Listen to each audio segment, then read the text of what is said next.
Sembrava tranquilla la situazione fino a ieri a Lampedusa in tema di arrivi.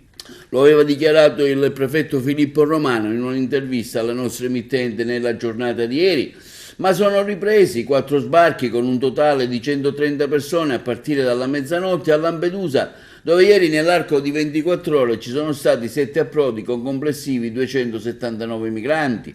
Gli ultimi 4 barchini sono stati soccorsi dalla motovedetta 310 della Guardia Costiera. A bordo c'erano da 21 a 50 persone, donne, minori compresi marocchini, tunisini, sudanesi, ivoriani, gambiani, somali e malesi. I gruppi hanno riferito di essere salpati da Shebba e da Sfax in Tunisia. Tutti sono stati portati dopo un primo triage sanitario al Molo Favarolo, all'hotspot, dove al momento ci sono 388 persone. Ieri erano poco di meno.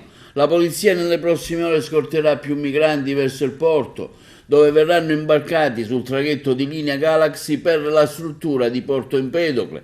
La prefettura di Agrigento sta definendo il numero delle persone che arriveranno al porto. Intanto a Chris Smile, il bambino di 6 mesi, è stato tolto l'affido al medico del 118 che l'aveva soccorso a Lampedusa. Alessandro Tresi, il medico rianimatore del 118, l'ha amato come un figlio da quando l'ha visto, minuscolo, infagottato in un braccio a una delle profughe che viaggiava con lui su un barcone partito dalla Tunisia diretto a Lampedusa. La madre era caduta in mare annegata durante la traversata, il padre è rimasto in Tunisia e il piccolo Chris Smile, migrante africano a turno, è stato accudito dalle donne della barca.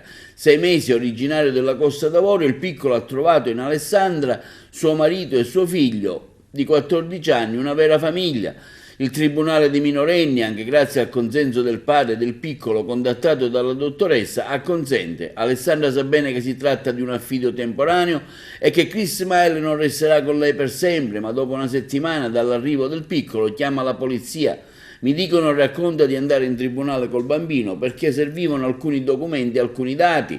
Io vado e prima ci tengono in una stanza con 3 agenti, il responsabile di una casa famiglia. Poi mi comunicano che il giudice ha revocato l'affido e che devo restituire il bambino, che sarà mandato in una struttura protetta. Nessuna spiegazione, nessun cenno al motivo della revoca dell'affidamento del piccolo Chris Smile.